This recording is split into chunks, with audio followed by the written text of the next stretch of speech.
23 અને 25 મેના રોજ મળશે જિલ્લા પંચાયતોની પ્રથમ સામાન્ય સભા। બે તબક્કામાં જિલ્લા પંચાયતોની સામાન્ય સભા મળશે। પ્રમુખ, ઉપપ્રમુખ અને કારોબારી સમિતિના હોદ્દેદારોની વરણી થશે।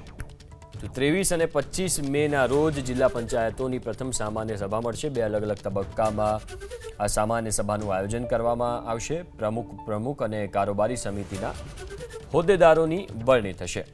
વધુ વિગતો સાથે સંવાદદાતા કલ્પેશ રાવલ લાઈવ જોડાઈ ગયા છે। કલ્પેશ, બે તબક્કામાં જિલ્લા પંચાયતોની સામાન્ય સભા, પહેલી સામાન્ય સભા ચૂંટણી પછી મળવાની છે। શું વિગતો છે, શું માહિતી?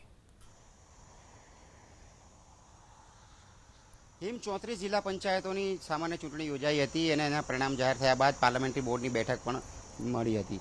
હવે અગાઉ જે નગરપાલિકાની પહેલી સામાન્ય સભાની તારીખ જાહેર થઈ ગઈ હતી 19મી, અને ત્યારબાદ હવે જે જિલ્લા પંચાયતો છે તેની પ્રથમ સામાન્ય સભા જે છે બે તબક્કામાં મળશે। અને પહેલી જે સામાન્ય સભા હોય છે એમાં સામાન્ય રીતે હોદ્દેદારોની વરણી, એટલે કે પ્રમુખ, ઉપપ્રમુખ, કારોબારી ચેરમેન અને પક્ષના નેતા, આ હોદ્દેદારોની વરણી થતી હોય છે। એટલે એના સંદર્ભમાં પહેલી આ સામાન્ય સભા મળશે આ બે તબક્કામાં રાજ્યભરમાં અલગ અલગ જિલ્લાઓમાં।